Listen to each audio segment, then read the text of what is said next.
ভারতবর্ষ যখন স্বাধীন হয় তখন বিজেপি ছিল না, তখন বিজেপির ঠাকুরদা যারা ছিল আরএসএস জনসংঘ, তারা ব্রিটিশের দালালি করত।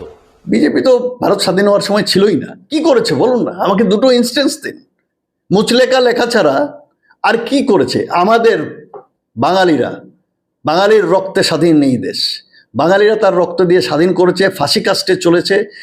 আন্দামানে গিয়ে আন্দামানে গিয়ে সব থেকে বেশি অত্যাচারিত হওয়া যে জাতি সে বাঙালি, সব থেকে বেশি সংখ্যা যে ছিল আন্দামানে সে বাঙালি।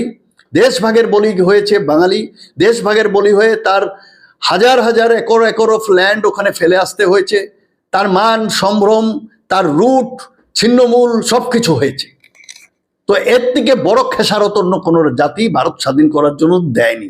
সেই বাঙালিকে আজকে বিভিন্ন রাজ্যে, বিজেপি শাসিত রাজ্যে তাড়িত করে তাদেরকে বাংলাদেশি স্ট্যাম্প করছে, তাদেরকে নমেন্স ল্যান্ডে নিয়ে ফেলে দিয়ে আসছে, তাদেরকে মারধর করছে, মিসট্রিটমেন্ট করছে, খাওয়া দিচ্ছে না, জল দিচ্ছে না।